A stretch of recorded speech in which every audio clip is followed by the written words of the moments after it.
지금 캄보디아에서 믿기 어려운 충격 사건이 공개됐습니다. 중국이 3억 달러를 들여 만든 도로 320km가 단 6개월 만에 전부 붕괴했고, 우기에는 버스 한 대가 아스팔트 속으로 그대로 빨려 들어가는 참사까지 벌어진 것입니다. 프랑스와 일본까지 투입됐지만 캄보디아의 지반과 폭우 앞에서 70% 품질조차 지키지 못했습니다. 하지만 충격적인 사실은 그 누구도 해결하지 못한 이 지옥난이도 공사를 단 9개월 만에 품질지수 98%로 되살린 나라가 있었다는 점입니다. 그리고 그 현장을 직접 지켜본 영국개발은행 소속 전문가는 이렇게 말했습니다. 한국이 아니었다면 캄보디아는 아직도 무너진 길 위에 서 있었을 것입니다. 과연 한국은 전 세계가 포기했던 이 공사를 어떻게 뒤집은 것일까요? 어디서 듣고 계신가요? 구독과 좋아요 잊지 마세요. 안녕하세요. 저는 에단 로웰입니다. 그동안 67개국의 인프라를 평가했지만 이번 캄보디아 북부도로 위에 섰을 때만큼 충격적인 순간은 없었어요. 제 앞에는 길이 352m에 달하는 함몰 구간이 펼쳐져 있었고, 비는 시간당 73mm씩 쏟아지고 있었습니다.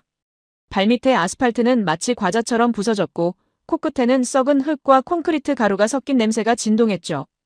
귀에는 빗소리와 함께 멀리서 들려오는 구조작업 소리가 울렸습니다. 저는 영국 국제개발은행의 인프라 컨설턴트였어요. 런던 본부에서 급히 날아온 메일은 간단했습니다. 캄보디아 북부국도 함몰 사고 사상자 17명, 즉시 현장 조사 요망. 저는 비행기에서 자료를 훑었죠.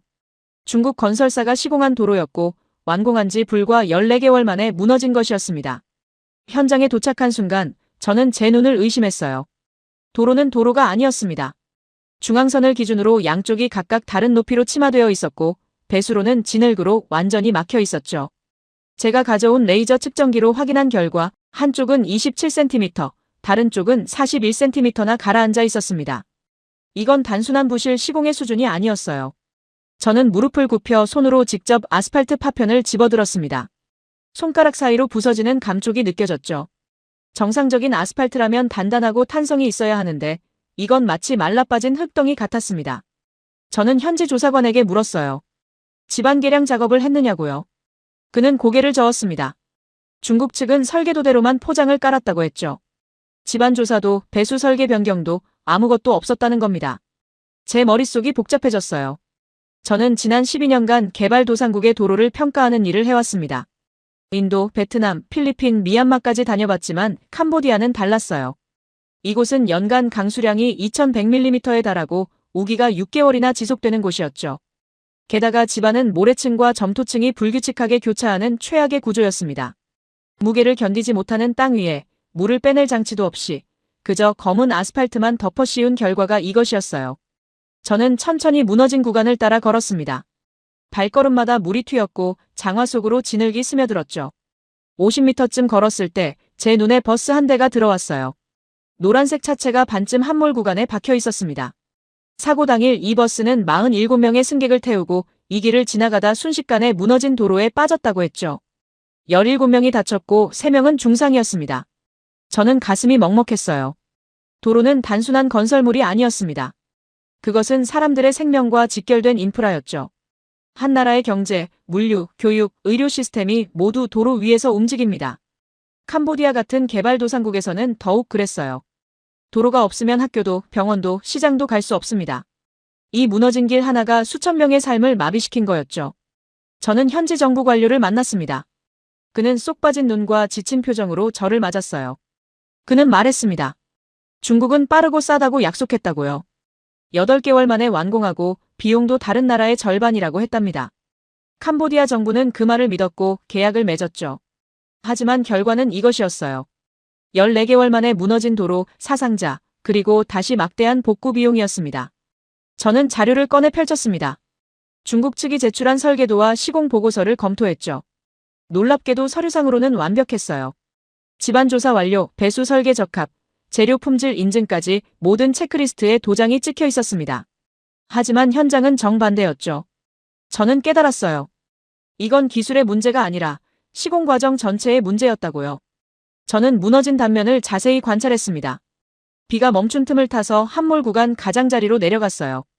아스팔트 아래로 드러난 층을 보니 경악스러웠습니다. 기층이라고 부르는 쇠석층은 두께가 일정하지 않았고 어떤 곳은 아예 존재하지도 않았죠. 보조기층은 모래와 진흙이 뒤섞인 형태였고 다짐도 제대로 안 된 흔적이 역력했습니다.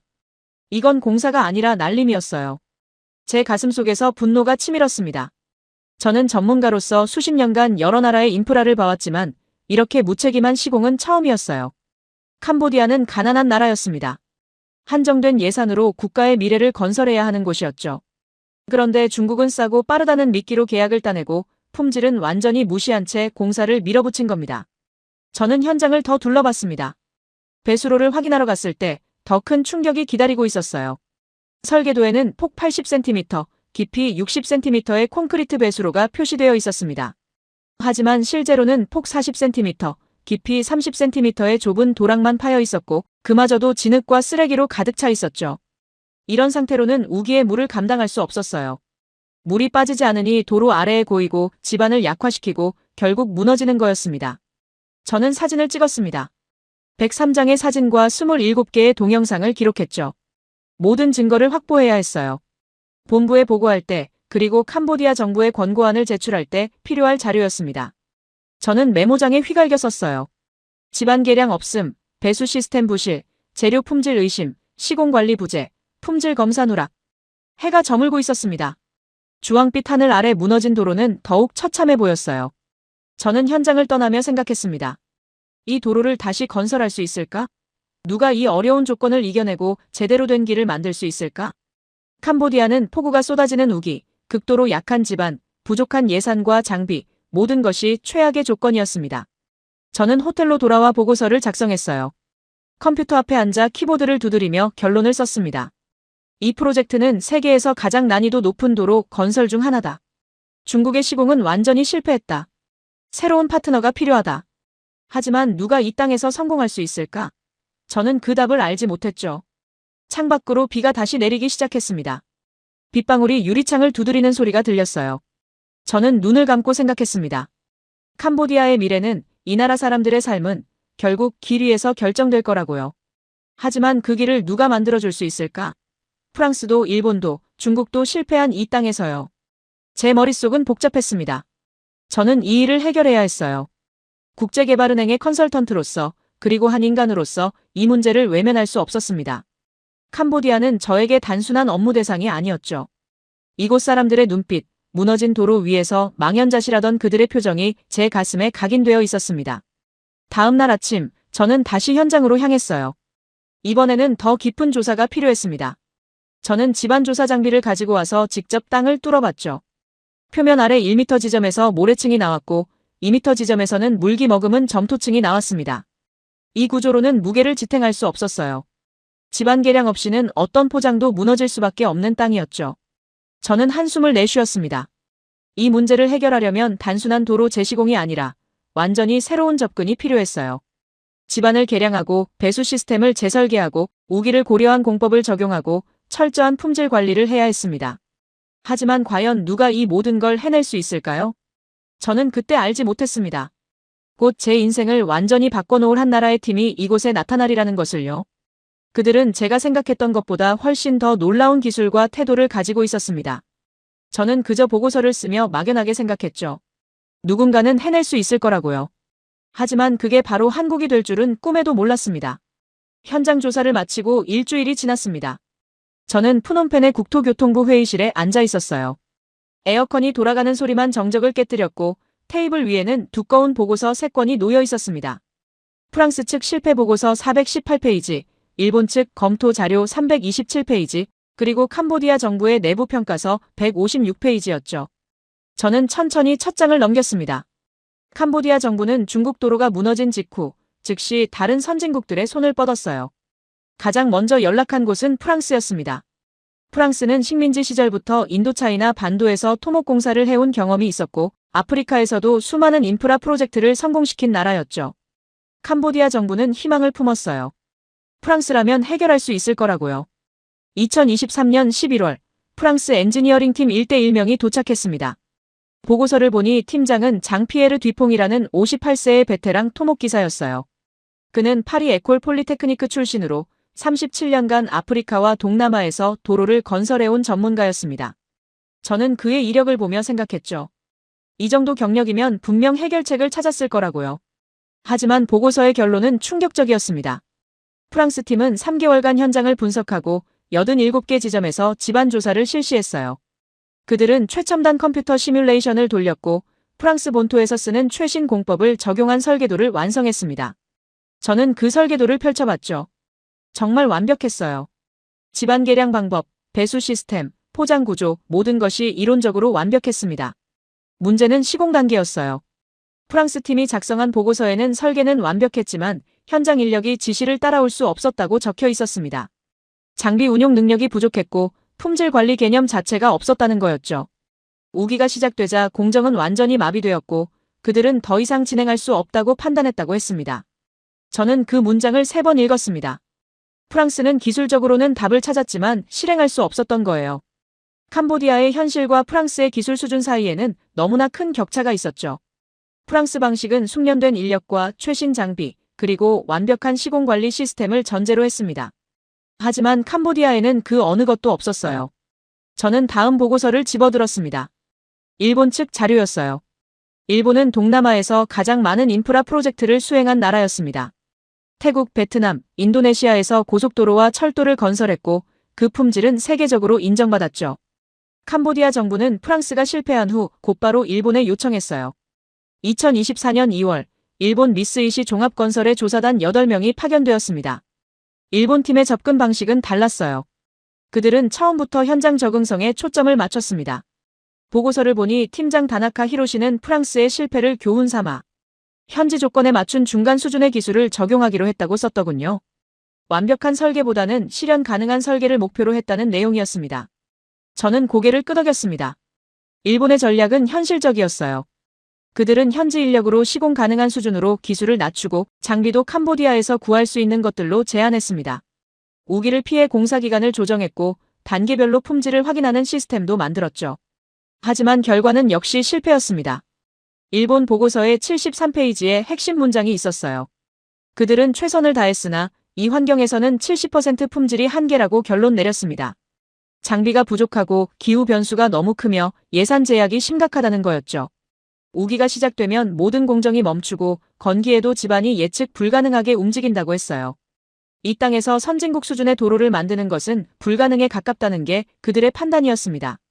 저는 보고서를 덮으며 한숨을 쉬었습니다. 70% 품질. 그 의미는 명확했어요. 10년을 버텨야 할 도로가 7년 만에 보수가 필요하고 안전성도 완전히 보장할 수 없다는 뜻이었죠. 일본조차도 이 땅에서는 자신들의 기준을 지킬 수 없었던 겁니다. 저는 창밖을 바라봤어요. 회의실 유리창 너머로 프놈펜 시내가 보였습니다. 오토바이들이 질서 없이 달리고 낡은 건물들 사이로 새 건물이 올라가고 있었죠. 이 나라는 성장하고 있었어요. 하지만 기반이 약했습니다. 도로가 무너지고 다리가 낡고 전기가 불안정했죠. 캄보디아는 미래로 가고 싶어 했지만 그 길이 없었던 겁니다. 회의실 문이 열렸습니다. 캄보디아 국토교통부 차관 솜 비차이가 들어왔어요. 그는 52세의 관료로 지난 15년간 이 나라의 인프라를 책임져온 사람이었습니다. 저는 그의 얼굴을 봤죠. 눈 밑에는 깊은 다크서클이 있었고 머리카락은 반쯤 휘어져 있었습니다. 그는 제 맞은편에 앉으며 말했어요. 제가 봤겠지만 정말 모든 방법을 다 시도했다고 했습니다. 저는 고개를 끄덕였어요. 비차이 차관은 계속 말했습니다.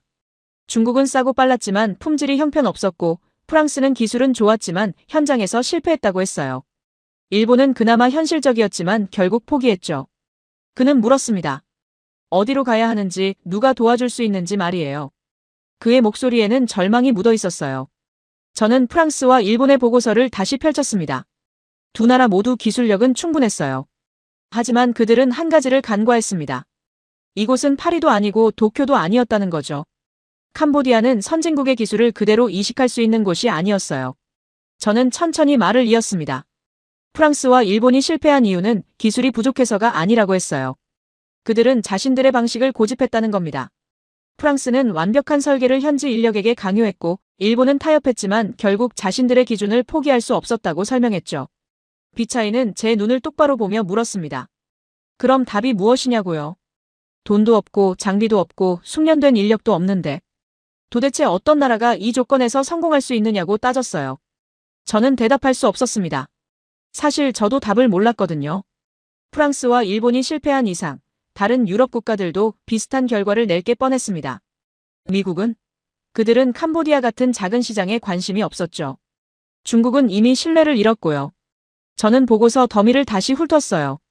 프랑스 보고서 241페이지에는 중요한 내용이 있었습니다. 이 프로젝트의 핵심은 기술이 아니라 적응력이라는 거였어요.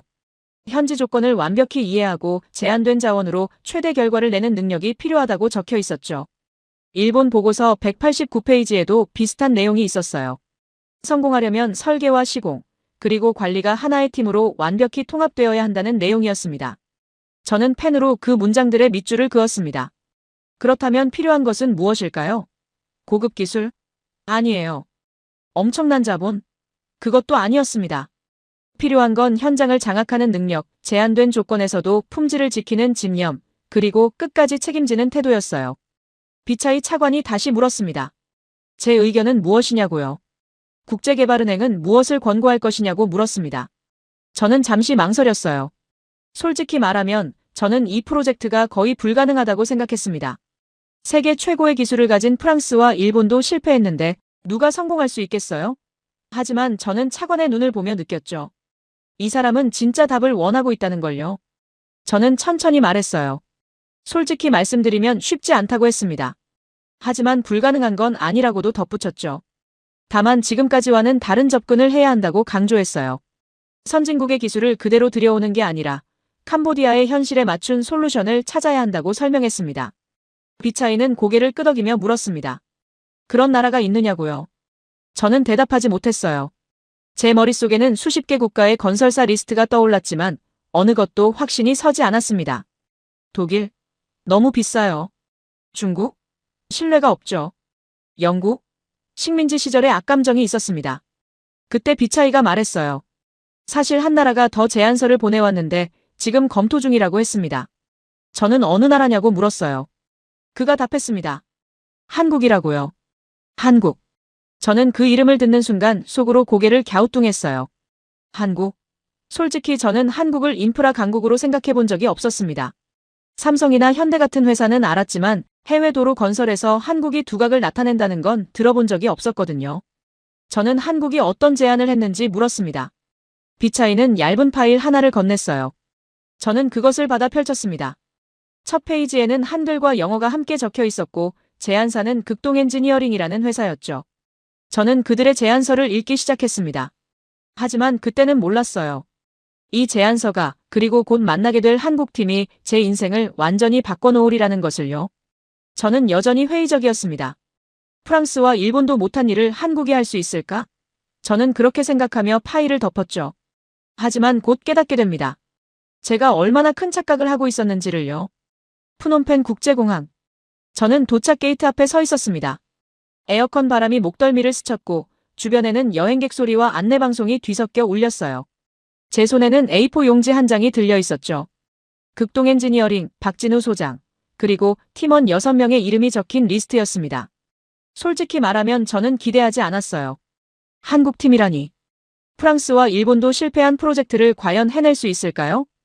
게이트 문이 열렸습니다. 사람들이 하나둘 나오기 시작했어요. 관광객들, 사업가들, 그리고 한 무리의 사람들이 보였습니다. 7명이었죠. 앞장선 사람은 키가 175cm 정도 되는 중년 남성이었어요. 짙은 남색 작업복을 입고 있었고 어깨에는 가방을 맸으며 손에는 서류 가방을 들고 있었습니다. 그의 얼굴은 햇볕에 그을린 듯 거무스름했고 눈가에는 주름이 깊게 패여 있었어요. 오랜 현장 경험이 느껴지는 얼굴이었죠. 저는 그에게 다가갔습니다. 한국어로 된 명찰이 보였어요. 박진우, 극동 엔지니어링 현장 소장. 저는 영어로 인사를 건넸습니다. 자신을 소개하며 국제개발은행 컨설턴트라고 말했죠. 박진우 소장은 악수를 청했어요. 그의 손은 거칠었습니다. 굳은 살이 박힌 손이었죠. 사무실이 아니라 현장에서 일해온 사람의 손이었어요. 박 소장은 침착한 목소리로 만나서 반갑다고 말했습니다. 그는 영어를 유창하게 구사했어요. 발음에 약간 억양이 있었지만 의사소통에는 전혀 문제가 없었죠. 그는 자신의 팀원들을 소개했어요. 부소장 이상훈, 집안 전문가 김민수, 배수 설계 담당 최영애, 품질 관리 담당 정우진, 그리고 2명의 현장 감독관이었습니다. 저는 그들을 관찰했어요. 한 가지가 인상적이었습니다. 그들은 피곤해 보이지 않았어요. 12시간 비행을 마친 직후인데도 눈빛이 또렷했죠. 게다가 그들은 농담을 나누거나 잡담을 하지 않았습니다. 공항을 나서자마자 박 소장은 현장으로 바로 가고 싶다고 말했어요. 호텔 체크인은 나중에 해도 된다고 덧붙였죠. 저는 놀랐습니다. 보통 해외 프로젝트 팀들은 도착 후 하루는 쉬면서 시차 적응을 하거든요. 프랑스 팀도 그랬고 일본 팀도 마찬가지였죠. 하지만 박진우 소장은 달랐어요. 그는 시간을 낭비하고 싶지 않다는 표정이었습니다. 우리는 차에 올랐습니다.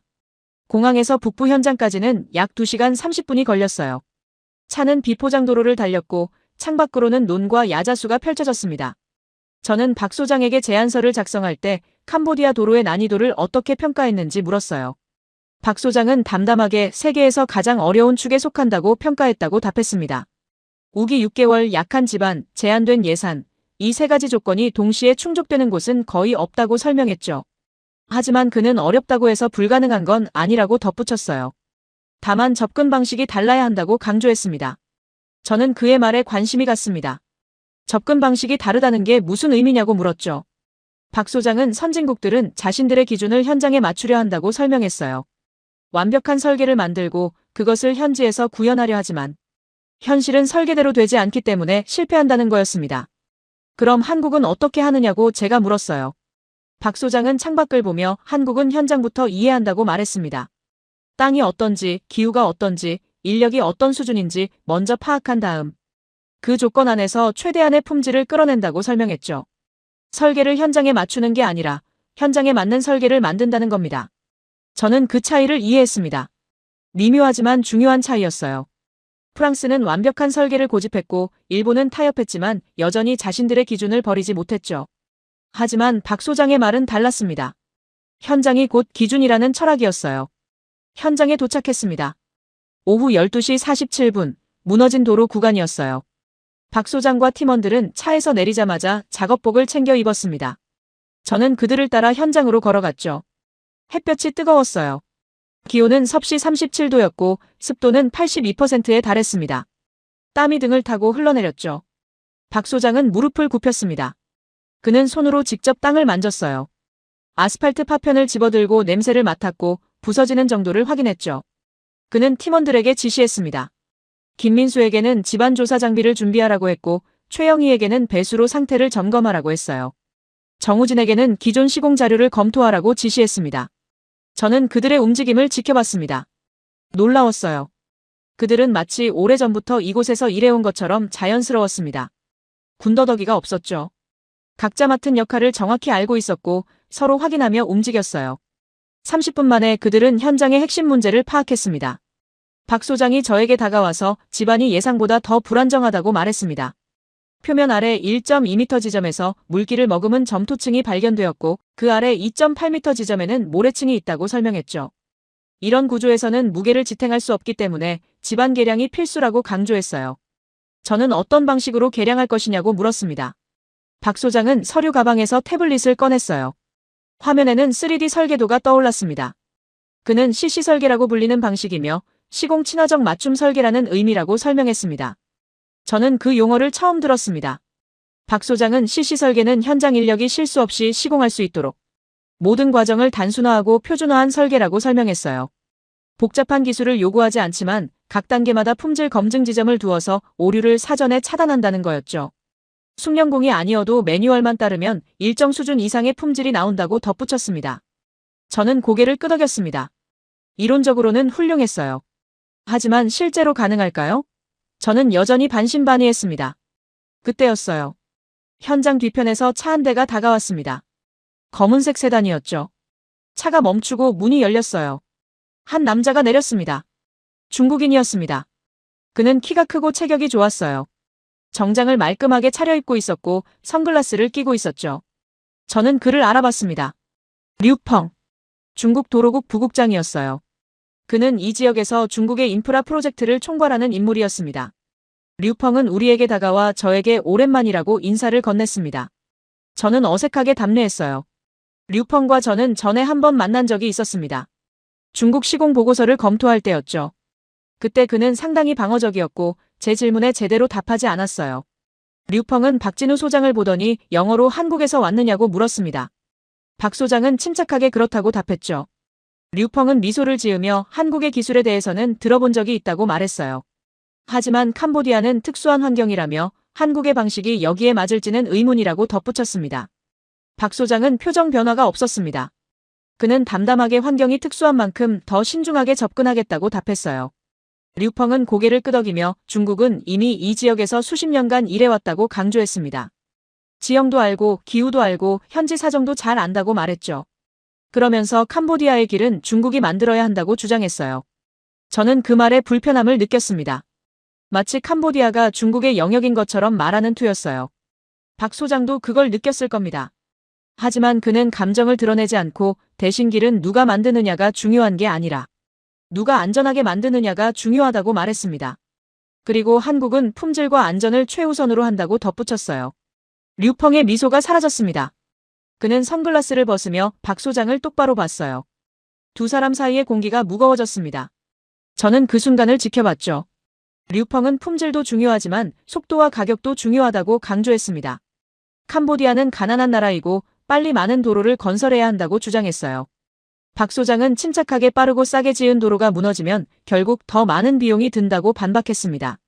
수리 비용, 사고 보상, 그리고 무엇보다 국민의 신뢰를 잃는다고 덧붙였죠. 그는 중국 시공 도로를 손짓으로 가리키며 이것이 그 증거라고 말했습니다. 류펑의 얼굴이 굳어졌습니다. 그는 더 이상 말하지 않고 대신 저를 보며 말했어요. 에단, 당신은 전문가니까 알 거라고 하면서 캄보디아 같은 환경에서는 완벽한 품질보다 현실적인 선택이 필요하다고 주장했습니다. 한국이 약속하는 품질은 이론적으로는 훌륭하지만 실제로는 구현하기 어렵다고 덧붙였어요. 저는 대답해야 했습니다. 하지만 뭐라고 해야 할까요? 사실 류펑의 말도 일리가 있었어요. 완벽한 품질을 추구하다가 프랑스도 실패했고 일본도 타협할 수밖에 없었죠. 한국이 정말 다를까요? 저는 여전히 확신이 서지 않았습니다. 박 소장이 제 대신 말했습니다. 그는 류펑에게 자신들은 말이 아니라 결과로 보여주겠다고 했어요. 3개월만 시간을 달라고 하면서 시범 구간 500m를 시공해서 품질을 입증하겠다고 제안했습니다. 만약 품질이 기준에 미달하면 철수하겠다고 약속했어요. 저는 그 제안에 놀랐습니다. 3개월에 500m라니. 굉장히 빠른 일정이었어요. 게다가 품질 미달 시 철수라는 조건까지 걸었죠. 이건 자신감이 없으면 할 수 없는 제안이었습니다. 류펑도 예상하지 못한 듯 잠시 멈칫했어요. 류펑은 다시 선글라스를 끼며 좋다고 답했습니다. 3개월 후에 결과를 보겠다고 했죠. 그는 차로 돌아가며 하지만 실패하면 캄보디아 정부의 한국은 이 프로젝트에 적합하지 않다고 보고하겠다고 경고했어요. 그리고 차에 올라타 떠났습니다. 현장에 다시 정적이 찾아왔습니다. 저는 박 소장을 봤어요. 그는 태연했습니다. 마치 아무 일도 없었던 것처럼 다시 팀원들에게 지시를 내렸죠. 저는 정말 3개월에 가능하냐고 물었습니다. 박 소장은 고개를 끄덕이며 가능하다고 답했어요. 다만 쉽지 않을 것이라고 솔직하게 인정했습니다. 저는 복잡한 심정이었습니다. 한편으로는 박 소장의 자신감이 인상적이었어요. 하지만 다른 한편으로는 걱정도 됐습니다. 만약 실패하면 어떻게 될까요? 캄보디아는 또다시 좌절할 것이고 한국은 신뢰를 잃을 겁니다. 그리고 중국은 더 큰 영향력을 행사하게 되겠죠. 해가 기울기 시작했습니다. 오후 6시 20분, 현장에는 긴 그림자가 드리워졌어요. 박 소장과 팀원들은 여전히 측정과 분석을 하고 있었습니다. 저는 그들을 보며 생각했죠. 이 사람들은 진짜일까? 아니면 허세일까? 저는 그때 알지 못했습니다. 이 팀이 곧 제가 본 그 어떤 팀보다 놀라운 결과를 만들어낼 거라는 것을요. 류펑과의 대립은 시작에 불과했습니다. 앞으로 더 큰 싸움이 기다리고 있었죠. 하지만 한국팀은 준비되어 있었어요. 저는 그걸 아직 몰랐을 뿐이었습니다. 현장 임시 숙소에서 잠에서 깨어났을 때 창밖을 보니 아직 해가 뜨기 전이었습니다. 하늘은 짙은 남색이었고 멀리서 새소리가 들렸죠. 그런데 이상했어요. 현장 쪽에서 이미 사람들의 목소리가 들렸거든요. 저는 옷을 챙겨 입고 밖으로 나갔습니다. 한국팀은 이미 현장에 있었어요. 박진우 소장과 팀원들은 형광등 아래서 장비를 점검하고 있었습니다. 저는 시계를 확인했죠. 공식 작업 시작은 7시였는데 그들은 벌써 1시간 전부터 준비하고 있었던 겁니다. 박 소장은 담담하게 하루를 최대한 활용해야 한다고 답했습니다. 캄보디아는 낮 기온이 너무 높기 때문에 아침 일찍 시작해서 오전에 집중 작업을 하고 한낮에는 품질 검사와 계획 수립을 한다고 설명했어요. 현장 작업이 시작되었습니다. 저는 한국팀의 움직임을 관찰했어요. 김민수 집안 전문가는 땅을 깊이 3.2m까지 굴착했고 그곳에 쇠석을 깔았습니다. 하지만 그냥 깔지 않았어요. 10cm씩 층을 나눠서 깔고 각 층마다 다짐 작업을 했습니다. 김민수는 한 번에 두껍게 깔면 아래쪽이 제대로 다져지지 않는다고 설명했어요. 다짐 작업도 놀라웠습니다. 김민수는 진동 롤러로 3회 반복해서 다졌어요. 그리고 매번 다진 후에는 밀도 측정기로 다짐도를 확인했습니다. 기준은 95% 이상이었죠. 만약 기준에 못 미치면 다시 다졌어요. 오전 작업이 끝날 때까지 김민수는 단 한 구간도 그냥 넘어가지 않았습니다. 제가 세어보니 3시간 동안 47번의 측정을 했어요. 품질 검사가 시작되었습니다. 정우진 품질 관리 담당이 나타나 방금 완료된 집안 계량 구간을 다시 점검했어요. 김민수가 이미 확인한 부분인데도 말이죠. 정우진은 웃으며 이중 검사가 맞다고 답했어요. 작업자가 자체 점검을 하고 품질 담당이 독립적으로 재검증한다는 겁니다. 두 결과가 일치해야만 다음 단계로 넘어간다고 설명했죠. 저는 감탄했습니다. 이건 단순한 검사가 아니라 시스템이었어요. 한국팀은 사람의 실수를 전제하고 있었습니다. 아무리 숙련된 작업자라도 실수할 수 있다는 걸 인정하고 그래서 시스템으로 보완하는 거였죠. 배수로 설치가 진행되었습니다. 최영의 배수 설계 담당은 설계도를 펼쳐놓고 현지 인력에게 설명했어요. 하지만 최영희는 설명만 하지 않았습니다. 직접 시범을 보였어요. 무릎을 굽히고 손으로 흙을 파내며 배수로의 경사를 손짓으로 설명했고 물이 흐르는 방향을 발로 그어가며 보여줬습니다. 현지 인력들은 그녀의 동작을 따라했고 최영희는 틀린 부분이 있으면 즉시 교정했어요. 우기 대비 임시 배수로를 점검했습니다. 박진우 소장이 직접 나섰어요. 그는 배수로를 따라 걸으며 하나하나 확인했습니다. 한 곳에서 작은 돌이 걸쳐 있는 걸 발견하고 직접 치웠어요. 저는 저 작은 돌이 문제가 되느냐고 물었습니다. 박 소장은 저 돌 하나가 물의 흐름을 막고 그 막힌 물이 고이고 그 고인 물이 집안을 약화시킬 수 있다고 설명했어요. 재료 검수가 이루어졌습니다. 아스팔트 혼합물을 실어온 트럭이 도착했고 이상훈 부소장이 온도를 재고 샘플을 채취했어요. 실험실에서 측정한 모든 수치가 기준치에 들어왔지만 그는 만족하지 않았습니다. 재료 공급 업체에 전화를 걸어 다음 배송부터는 온도를 최적치로 맞춰달라고 요청했어요. 이상훈은 기준에 들어온 게 아니라 최적치에 맞춰야 한다고 강조했습니다. 1%의 차이가 10년 후의 내구성을 좌우한다고요. 하루 작업이 끝났습니다. 현지 인력들은 집으로 돌아갔지만 한국팀은 남아서 회의를 했어요. 각자 맡은 부분의 진척도를 보고하고 문제점을 공유하고 내일 계획을 세웠죠. 누구도 책임을 회피하지 않았어요. 문제가 있으면 솔직하게 말하고 해결책을 제시했습니다. 일주일이 지났습니다. 저는 현장을 둘러보며 변화를 확인했어요. 집안 계량이 완료된 구간은 294m였습니다. 목표는 300m였는데 6m가 부족했죠. 하지만 품질은 완벽했어요. 모든 구간의 다짐도가 95% 이상이었고 평균은 97.1%였습니다. 배수로도 잘 설치되어 있었고 물을 부어 테스트하니 막힘없이 흘러갔어요. 중간 품질 보고서가 나왔습니다. 정우진이 작성한 보고서를 읽었어요. 집안 안정도 98.2%, 배수 시스템 적정도 96.7%, 재료 품질 97.8%, 시공 정밀도 95.9%, 종합 품질 지수는 96.4%였습니다. 저는 숫자를 다시 확인했어요. 프랑스의 이론적 설계가 95%를 목표로 했고 일본은 70%에 만족해야 했어요. 중국은 40%도 안 됐죠. 하지만 한국은 실제로 96.4%를 달성하고 있었습니다. 박 소장은 간단하게 답했어요. 하자 제로가 목표라고 했습니다. 처음부터 완벽하게 하면 나중에 고칠 필요가 없다는 거였죠. 시간이 더 걸리고 비용이 더 들어도 처음에 제대로 하는 게 결국 가장 효율적이라고 강조했어요. 캄보디아 국토교통부가 현장을 방문했습니다. 비차이 차관과 직원 5명이 완성된 구간을 둘러봤어요. 저는 솔직하게 답했습니다. 제가 지금까지 본 개발도상국 프로젝트 중 최고 수준이라고요. 차관은 중간 품질 보고서를 읽으며 한국의 기술에 감탄했다고 말했습니다. 류펑이 다시 나타났습니다. 그는 현장을 둘러보며 표정이 굳어갔어요. 그리고 저에게 품질 보고서를 보여달라고 요청했습니다. 류펑은 보고서를 읽다가 96.4%라는 숫자를 본 순간 얼굴이 창백해졌어요. 그는 저를 보며 이 수치가 정확하냐고 물었고 저는 독립기관의 검증까지 받았다고 설명했죠. 류펑은 아무 말도 하지 않고 차에 올라타며 말했습니다. 아직 끝나지 않았다고요. 그리고 떠났습니다. 하지만 그의 뒷모습에서 저는 확신을 읽을 수 있었어요. 류펑은 이미 지고 있다는 걸 알고 있었습니다. 저는 현장으로 돌아갔어요. 한국팀은 여전히 일하고 있었습니다. 땀을 흘리고 측정하고 확인하고 기록하고 있었죠. 저는 그 순간 확신했습니다. 한국은 해낼 거라고요. 류펑이 불안한 표정으로 떠난 지 2주가 지났습니다. 한국팀은 순조롭게 작업을 이어갔어요. 시범 구간 500m 중 절반 이상이 완성되어 가고 있었죠. 품질도 여전히 완벽했습니다. 저는 매일 현장을 확인하며 안도했어요. 이대로만 가면 3개월 안에 완벽한 도로가 완성될 거라고 확신했습니다. 하지만 묘한 불안감이 들었어요. 류펑은 아직 끝나지 않았다고 말했었죠. 그 말이 자꾸 머릿속을 맴돌았습니다. 중국이 이대로 물러날 리 없다는 생각이 들었어요.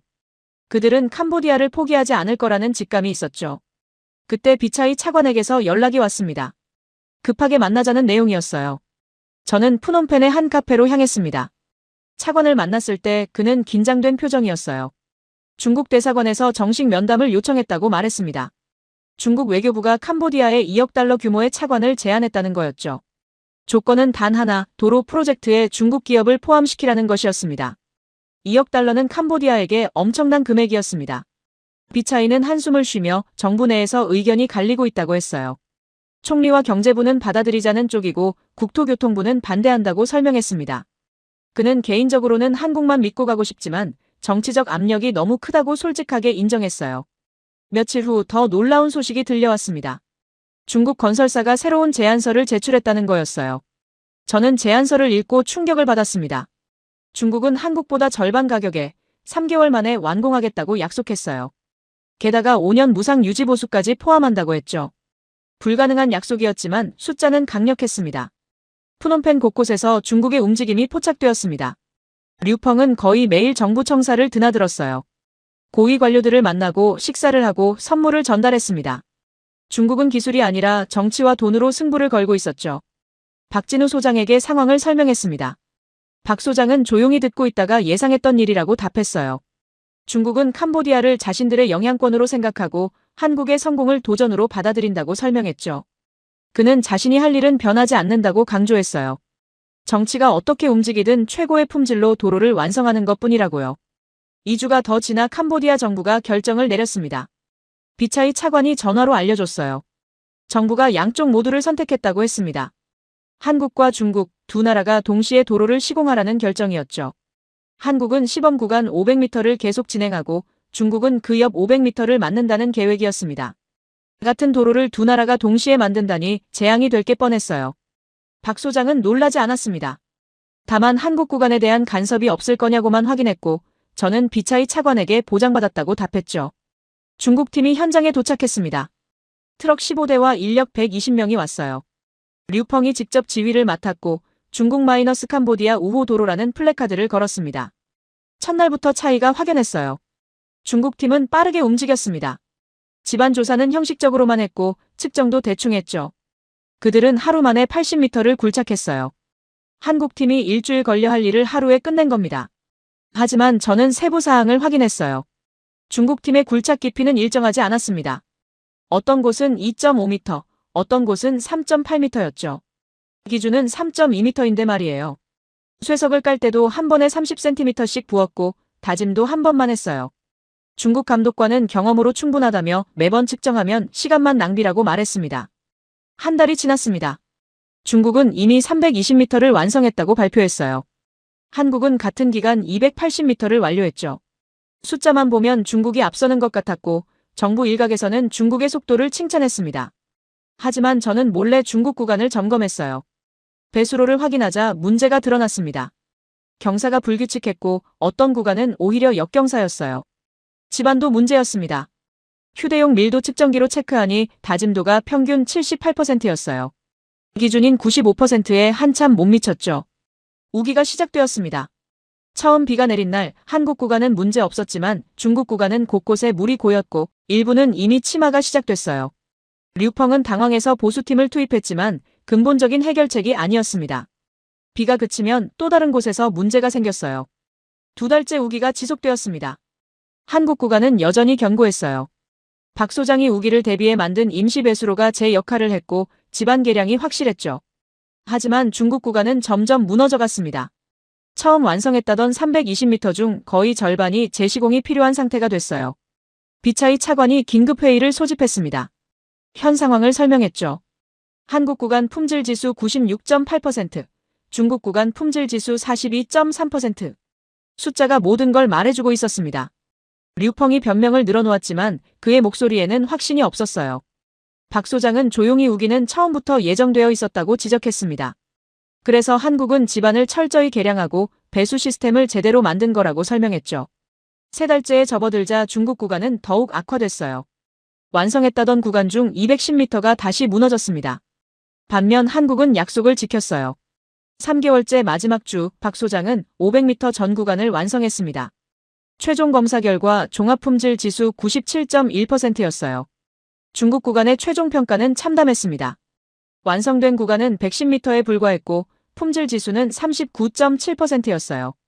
처음 약속했던 500m는커녕 한국의 15도 완성하지 못한 겁니다. 류펑은 더 이상 할 말이 없었고 비차이 차관은 중국 측에 정중하게 철수를 요청했습니다. 중국팀이 철수했습니다. 트럭들이 떠나고 장비가 철거되고 플래카드가 내려졌어요. 현장에는 한국팀만 남았습니다. 박 소장이 제 옆으로 와서 중국 구간을 보며 안타깝다고 말했어요. 저는 왜 안타까우냐고 물었죠. 박 소장은 경쟁에서 이겨서가 아니라 캄보디아가 또 한 번 시간과 돈을 낭비했기 때문이라고 답했습니다. 만약 처음부터 제대로 했다면 이미 1km가 완성됐을 거라고 덧붙였어요. 저는 그의 말에 숙연해졌습니다. 박 소장에게는 경쟁이 중요한 게 아니었어요. 캄보디아의 미래가 중요했던 겁니다. 저는 그 순간 확신했습니다. 한국이 이 프로젝트의 최종 파트너가 될 거라고요. 중국팀이 철수하고 일주일이 지났습니다. 저는 국제개발은행 본부에 제출할 최종 평가 보고서를 작성해야 했어요. 이 보고서는 캄보디아의 미래 인프라 파트너를 결정하는 중요한 자료였습니다. 저는 철저하게 검증하기로 마음먹었죠. 감정이 아니라 데이터로, 주관이 아니라 객관적 사실로 평가해야 했어요. 한국 구간의 마지막 구간을 정밀 검증했습니다. 독립검사기관과 함께 움직였어요. 우리는 500m 전 구간을 10m 단위로 나눠 총 50개 지점을 측정했습니다. 각 지점마다 지반 안정도, 배수 효율, 표면 품질, 재료 밀도를 확인했죠. 측정에만 이틀이 걸렸어요. 결과는 놀라웠습니다. 지반은 거의 완벽했어요. 500m 전 구간이 동일한 품질로 시공되어 있었습니다. 50개 지점을 측정했는데 어느 곳 하나 기준에 못 미치는 곳이 없었죠. 가장 약한 곳도 충분히 단단했고 가장 강한 곳과의 차이도 거의 없었어요. 이건 모든 구간을 똑같은 정성으로 만들었다는 증거였습니다. 배수 시스템은 더욱 인상적이었습니다. 우리는 각 배수로에 물을 흘려보내며 테스트했어요. 물은 어디에서도 막히지 않고 시원하게 흘러갔습니다. 경사가 완벽했죠. 우기 때 쏟아지는 폭우도 충분히 감당할 수 있는 구조였어요. 표면 품질을 측정했습니다. 레이저 스캐너로 포장 표면을 확인했어요. 평평했습니다. 울퉁불퉁한 부분도 침하된 곳도 균열도 없었죠. 국제 기준으로 보면 선진국 고속도로 수준이었어요. 저는 데이터를 정리하며 한숨을 쉬었습니다. 이건 개발도상국에서 만들어진 도로가 아니었어요. 유럽이나 일본에서 만든 도로와 비교해도 전혀 손색이 없었습니다. 아니, 어떤 면에서는 더 우수했죠. 특히 배수 시스템은 제가 지금까지 본 것 중 최고였어요. 이제 중국 구간을 검증했습니다. 중국이 철수하면서 남긴 110m 구간이었어요. 저는 같은 방식으로 측정했습니다. 10m 단위로 나눠 1대1개 지점을 점검했죠. 첫 번째 지점부터 문제가 드러났습니다. 지반은 형편없었습니다. 기준에 한참 못 미쳤죠. 게다가 구간마다 품질이 들쭉날쭉했어요. 어떤 곳은 그나마 견딜만 했지만 어떤 곳은 당장이라도 무너질 것 같았습니다. 제대로 다져지지 않은 흙 위에 그냥 아스팔트를 깔아놓은 수준이었어요. 배수로는 거의 기능을 하지 못했습니다. 물을 흘려보냈더니 곳곳에서 고였어요. 경사가 일정하지 않았고 어떤 구간은 오히려 물이 거꾸로 흐르는 역경사였죠. 이 정도면 우기에 물을 전혀 빼낼 수 없었어요. 물이 고이고 지반을 약화시키고 결국 도로를 무너뜨리게 뻔했습니다. 표면 품질도 심각했습니다. 레이저 스캐너로 확인하니 울퉁불퉁했어요. 어떤 곳은 손바닥만큼 튀어나와 있었고 어떤 곳은 움푹 꺼져 있었죠. 이런 도로는 차량이 다니기도 힘들었어요. 승차감도 나쁠 뿐더러 안전성도 떨어졌습니다. 저는 두 구간을 직접 걸어보며 비교했습니다. 한국 구간을 걸으니 마치 유럽의 고속도로를 걷는 느낌이었어요. 발밑이 단단하고 평평했습니다. 아무리 세게 밟아도 흔들림이 없었죠. 비가 온 다음 날에도 물 한 방울 고이지 않았어요. 배수로는 완벽하게 작동했고 표면은 매끄러웠습니다. 중국 구간은 완전히 달랐습니다. 걸을 때마다 불안했어요. 땅이 푹푹 꺼지는 느낌이었습니다. 어떤 곳은 발을 디딜 때 움푹 들어갔죠. 비가 조금만 와도 곳곳에 물웅덩이가 생겼어요. 배수로는 막혀 있었고 표면은 울퉁불퉁했습니다. 차가 다니기에는 너무 위험해 보였어요. 한마디로 말하면 이랬습니다. 한국 구간은 10년을 견딜 도로였고 중국 구간은 1년도 버티기 힘든 도로였어요. 유지보수 비용을 계산했습니다. 한국 구간은 향후 10년간 거의 손댈 곳이 없었어요. 가끔 표면을 청소하고 배수로를 점검하는 정도면 충분했습니다. 반면 중국 구간은 끊임없이 고쳐야 했어요. 침하된 곳을 메우고 무너진 배수로를 다시 만들고 갈라진 표면을 보수해야 했죠. 계산해보니 처음 만든 비용의 거의 2배를 들여야 한다는 결과가 나왔습니다. 게다가 그렇게 고쳐도 한국만큼의 품질이 나올 가능성은 낮았어요. 저는 계산기를 내려놓고 생각에 잠겼습니다. 중국이 제시했던 절반 가격이 떠올랐어요. 겉보기에는 저렴해 보였지만 실제로는 더 비쌌던 겁니다. 낮은 품질 때문에 유지보수 비용이 폭증했고 결국 전체 비용은 한국보다 훨씬 높았어요. 빠른 시공도 마찬가지였죠. 빨리 만들었지만 곧 무너졌고 다시 만들어야 했으니 결국 시간도 더 걸린 셈이었습니다. 박진우 소장을 만났습니다. 저는 검증 결과를 그에게 보여줬어요. 박 소장은 조용히 데이터를 살펴봤습니다. 그리고 고개를 끄덕이며 예상했던 수치라고 말했죠. 저는 물었어요. 어떻게 이런 품질이 가능하냐고요. 박 소장은 간단하게 답했습니다. 처음부터 제대로 하면 된다고 했어요. 지름길은 없다고 강조했죠. 집안을 철저히 다지고 배수를 정확하게 만들고 재료를 엄선하고 매 단계마다 검증하면 이런 품질이 나온다는 겁니다. 시간이 걸리고 비용이 더 들지만 결국 그게 가장 경제적이라고 설명했어요. 저는 그의 말을 곱씹었습니다. 한국의 방식은 단순했어요. 복잡한 기술이나 최첨단 장비가 필요한 게 아니었습니다. 그저 정직하게, 꼼꼼하게, 책임감 있게 일하면 됐죠. 하지만 그게 가장 어려운 일이었어요. 대부분의 건설사들은 빠르고 싸게 만들려고 했습니다. 품질은 나중 문제였죠. 하지만 한국은 달랐습니다. 호텔로 돌아와 제 서류 가방을 뒤졌습니다. 캄보디아로 출발하기 전 작성했던 보고서가 있었어요. 제목은 동남아시아 인프라 프로젝트 적합 파트너 분석이었습니다. 그 보고서에서 저는 한국을 중위권 기술 국가로 분류했었죠. 선진국에는 못 미치지만 중국보다는 나은 수준이라고 평가했어요. 저는 보고서를 펼쳐 읽었습니다. 부끄러웠어요. 제가 얼마나 편견에 사로잡혀 있었는지 깨달았습니다. 한국을 제대로 알지도 못하면서 함부로 평가했던 거죠. 삼성이나 현대 같은 대기업만 보고 건설 기술은 간과했어요. 한국의 진짜 힘은 브랜드가 아니라 현장에 있었는데 말이죠. 저는 보고서를 찢었습니다. 천천히 한 장 한 장 찢어나갔어요. 42페이지짜리 보고서를 모두 찢었습니다. 그리고 쓰레기통에 버렸죠. 저는 새로운 보고서를 쓰기로 마음먹었어요. 제목은 이렇게 정했습니다. 한국 건설 기술의 우수성과 개발도상국 적용 가능성. 컴퓨터 앞에 앉아 키보드를 두드렸습니다. 첫 문장은 이렇게 시작했어요. 나는 틀렸다. 한국은 중위권 기술 국가가 아니다. 한국은 세계 최고 수준의 건설 기술 강국이다. 제 손가락이 빠르게 움직였습니다. 지난 3개월간 본 모든 것을 기록했어요. 새벽부터 시작하는 작업, 철저한 품질 관리, 이중 검사 시스템, 현지 인력과의 협업, 그리고 98.2%라는 놀라운 품질까지요. 보고서를 작성하며 저는 깨달았습니다. 한국의 기술은 단순히 도로를 만드는 기술이 아니었어요. 한 나라의 미래를 책임지는 기술이었습니다. 캄보디아의 남은 500m는 그저 도로가 아니었죠. 그것은 희망이었고 신뢰였고 가능성이었습니다. 한국이 증명한 건 기술력만이 아니었어요. 진정성이었죠. 창밖으로 해가 뜨고 있었습니다. 저는 보고서의 마지막 문장을 썼어요. 캄보디아의 미래 인프라 파트너로 한국을 강력히 추천한다. 한국은 단순한 시공사가 아니라 캄보디아와 함께 미래를 만들어갈 진정한 파트너다. 저는 파일을 저장하고 본부에 전송했습니다. 이제 모든 것이 시작될 참이었어요. 보고서를 전송한 지 사흘이 지났습니다. 저는 런던 본부의 답을 기다리고 있었어요. 평소라면 이틀이면 답이 왔는데 이번에는 조용했습니다. 혹시 제 보고서가 너무 과격했나 싶었죠. 한국은 세계 최고 수준이라고 썼으니까요. 본부 사람들은 제가 현장에서 감정적으로 변했다고 생각할 수도 있었어요. 그런데 본부 인프라 담당 이사에게서 전화가 왔습니다.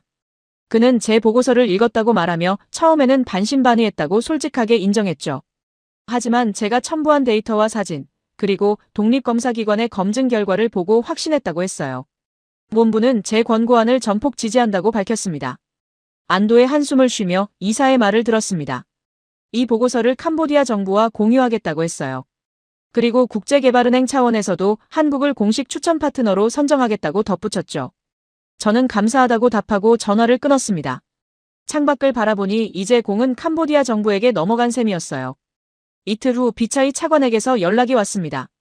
긴급회의가 소집되었고 총리가 직접 주재하는 회의라고 강조했어요. 저도 참석해달라는 요청이었죠. 정장을 차려입고 정부 청사로 향하니 회의실에는 이미 많은 사람이 모여 있었습니다. 총리, 경제부 장관, 국토교통부 장관, 기획재정부 차관, 그리고 각 부처 실무진들이었죠. 박진우 소장도 단정한 정장을 입고 조용히 앉아 있었어요. 옆에는 이상훈 부소장이 함께였습니다. 저는 박 소장과 눈이 마주쳤고 그는 가볍게 고개를 끄덕였죠. 긴장한 기색은 전혀 없었어요. 총리가 입을 열어 지난 3개월간의 경과를 간략히 정리했습니다. 프랑스의 실패, 일본의 포기, 중국의 붕괴, 그리고 한국의 성공까지요. 그는 국제개발은행의 최종 보고서를 언급하며 한국을 최우선 파트너로 추천한다는 내용을 소개했습니다.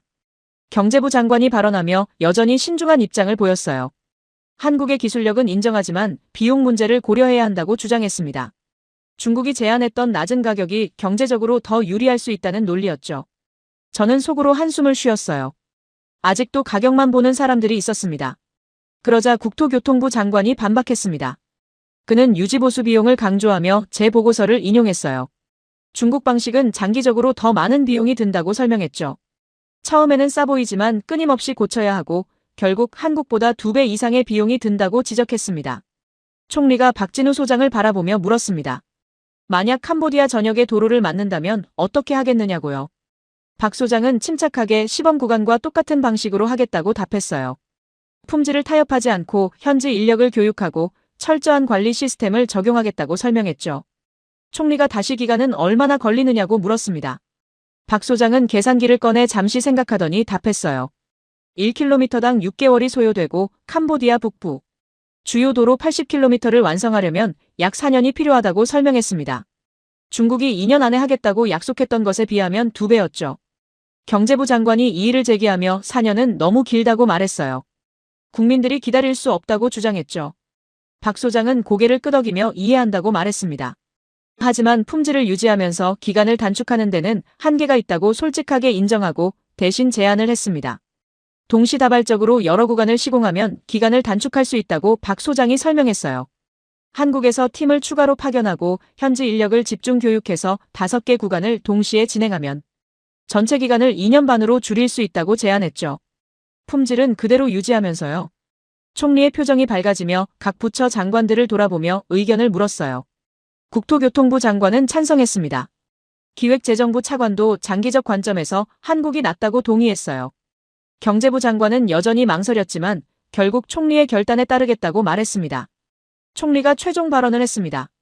캄보디아는 더 이상 실패를 반복할 수 없다고 하며 국민들에게 안전한 도로를 제공하는 것이 정부의 책임이라고 강조했죠. 그는 한국 극동엔지니어링을 캄보디아 인프라 공식 파트너로 선정한다고 선언했습니다.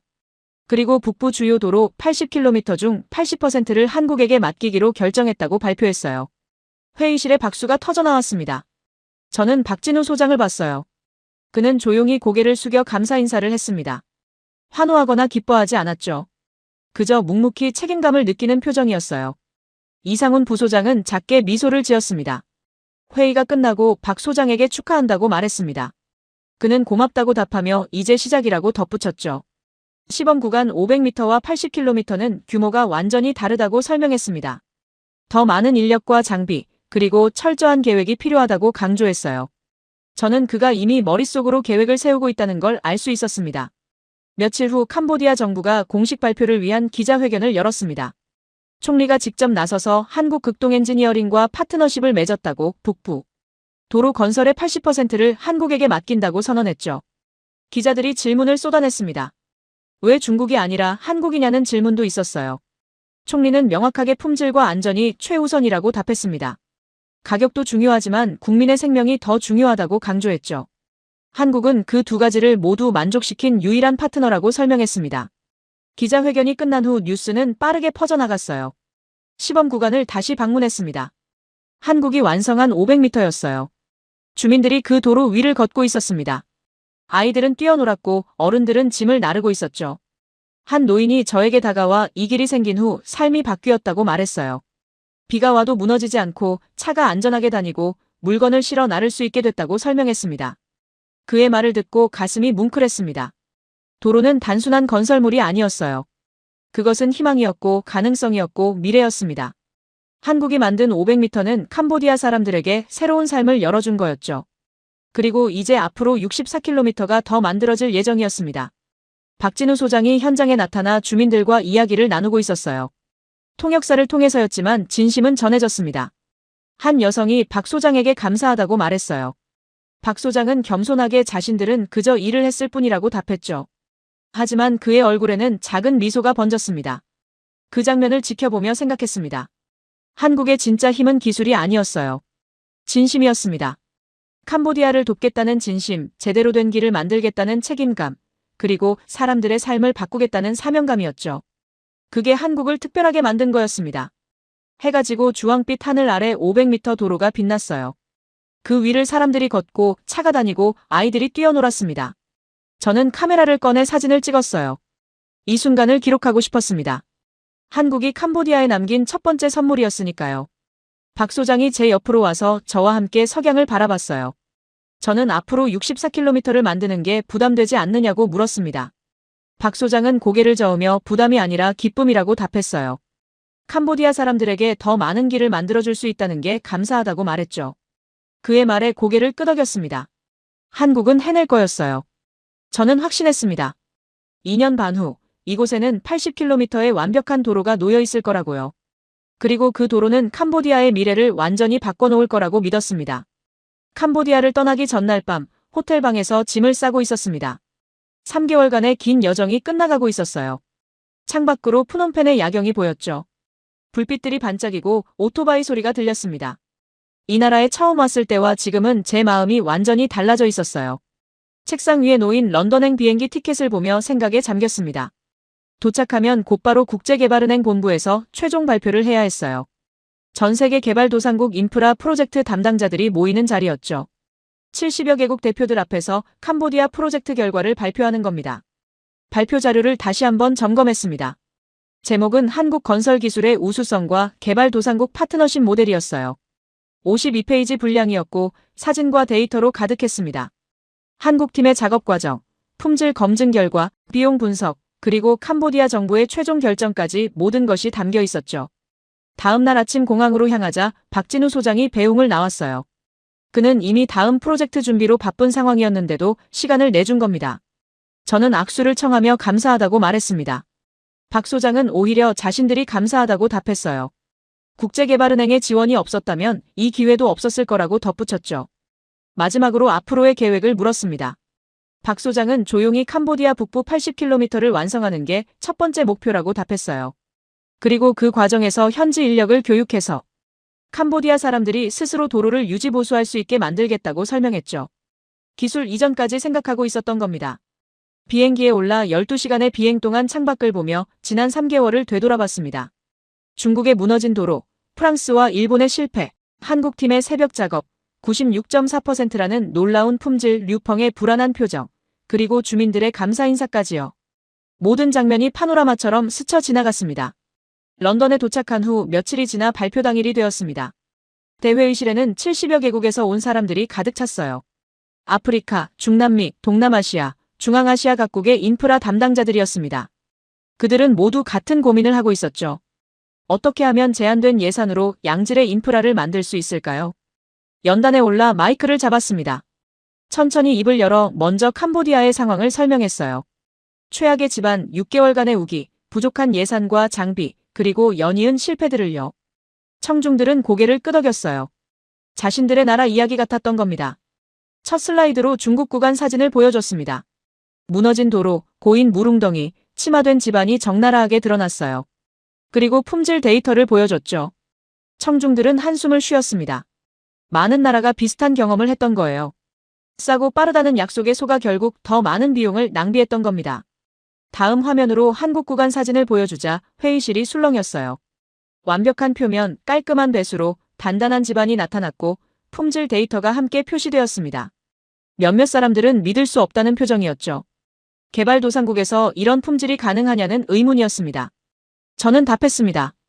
가능하다고 말했어요. 한국이 증명했다고 강조했죠. 그리고 한국팀의 작업 방식을 상세히 설명했습니다. 새벽부터 시작하는 작업, 철저한 이중 검사, 10cm씩 나눠 다지는 집안 계량, 현지 인력과의 협업, 그리고 하자 제로를 향한 집념까지요. 동영상을 틀었습니다. 제가 현장에서 찍은 영상이었어요. 박진우 소장이 작은 돌 하나를 치우는 장면, 김민수가 47번째 측정을 하는 장면, 최영희가 현지 인력에게 몸으로 가르치는 장면이 나왔습니다. 회의실은 조용해졌어요. 모두가 화면에 집중했습니다. 비용 분석 자료를 보여줬습니다. 초기 공사비만 보면 한국이 중국보다 비쌌어요. 하지만 10년간 총비용을 계산하면 정반대였습니다. 한국은 유지보수가 거의 필요 없었고 중국은 끊임없이 고쳐야 했죠. 결국 한국이 40% 더 경제적이라는 결과가 나왔습니다. 청중 중 한 명이 손을 들었습니다. 가나에서 온 도로청 국장이었어요. 그는 질문했습니다. 한국의 방식을 다른 나라에도 적용할 수 있느냐고요. 저는 고개를 끄덕이며 답했습니다. 가능하다고 확신한다고 말했어요. 한국의 기술은 특수한 게 아니라 보편적이라고 설명했죠. 또 다른 질문이 나왔습니다. 베트남 대표가 물었어요. 한국이 정말 현지 인력 교육까지 하느냐고요.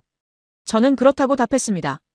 박진우 소장은 기술 이전을 중요하게 생각한다고 설명했어요. 현지인들이 스스로 유지보수할 수 있어야 진정한 파트너십이라고 강조했죠. 발표의 마지막 슬라이드였습니다. 제목은 결론이었어요. 저는 천천히 말했습니다. 한국의 도로 기술은 단순히 길을 만드는 기술이 아니라고요. 한 나라의 미래를 책임지는 기술이라고 강조했습니다. 그리고 마지막 문장을 읽었어요. 한국은 개발도상국의 진정한 파트너입니다. 회의실에 박수가 터져나왔습니다. 처음에는 몇 명이 치더니 점점 많아졌어요. 결국 전체가 기립박수를 보냈습니다. 저는 그 순간을 잊을 수 없어요. 70여 개국 사람들이 한국을 인정하는 순간이었으니까요. 발표가 끝나고 많은 사람이 저에게 다가왔습니다. 케냐 대표는 자기 나라에도 한국팀을 소개해달라고 요청했어요. 필리핀 대표는 항만 건설 프로젝트에 한국을 고려하고 있다고 말했습니다. 미얀마, 라오스, 방글라데시 대표들도 한국에 관심을 보였죠. 모두가 캄보디아의 성공 사례를 자기 나라에 적용하고 싶어 했습니다. 저녁이 되어 본부 이사가 저를 불렀어요. 그는 축하한다며 이번 발표가 역대 최고 반응이었다고 평가했습니다. 그리고 중요한 소식을 전해줬죠. 국제개발은행이 한국을 우선 협력 파트너로 지정하기로 했다는 겁니다. 앞으로 개발도상국 인프라 프로젝트에서 한국 기업을 최우선으로 추천하겠다는 의미였어요. 이건 엄청난 결정이었습니다. 국제개발은행의 추천은 전 세계적으로 영향력이 있었거든요. 많은 개발도상국이 이 추천을 따를 거였죠. 한국은 이제 도로뿐 아니라 항만, 철도, 공항 등 모든 인프라 분야에서 기회를 얻게 되는 겁니다. 다음 날 아침 뉴스를 확인하니 제 발표가 언론에 보도되고 있었어요. 한국 개발도상국 인프라의 새로운 기준 제시, 캄보디아 프로젝트 성공, 한국기술력 세계가 인정, 국제개발은행, 한국을 최우선 파트너로 지정 같은 헤드라인이 넘쳐났습니다. 영국 BBC도 미국 CNN도 프랑스 AFP도 다뤘어요. 커피를 마시며 창밖을 바라봤습니다. 런던의 아침이었어요. 사람들이 출근하고 차가 다니고 일상이 흘러갔습니다. 하지만 저는 알고 있었죠. 멀리 캄보디아에서는 한국팀이 여전히 일하고 있다는 것을요. 새로운 64km를 만들기 위해 땀 흘리고 있다는 것을요. 그날 저녁 박진우 소장에게 메시지를 보냈어요.